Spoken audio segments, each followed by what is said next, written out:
একদিন গভীর জঙ্গলে এক চালাক শিয়াল ঘুরে বেড়াচ্ছিল খাবারের সন্ধানে। হঠাৎ সে এক ছোট্ট খরগোশকে দেখতে পেল। শিয়াল মনে মনে ভাবল, এই খরগোশটাকে সহজেই ধরে ফেলা যাবে। শিয়াল ধীরে ধীরে খরগোশের কাছে গিয়ে বলল, তুমি দেখতে খুব ছোট আর দুর্বল, তোমাকে এক কামড়ে খেয়ে ফেলব। খরগোশ ভয় পেলেও বুদ্ধি হারাল না।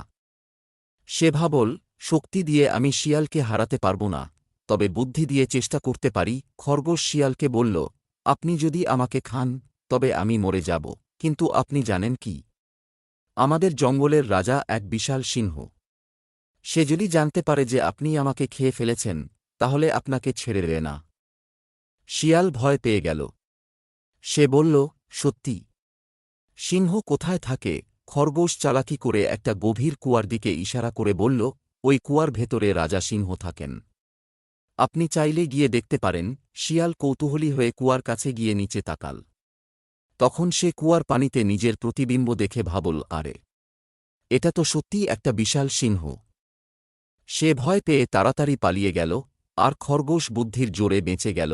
নীতিকথা: বুদ্ধি ও উপস্থিত বুদ্ধিমত্তা দিয়ে অনেক বড় বিপদ থেকেও বাঁচা যায়।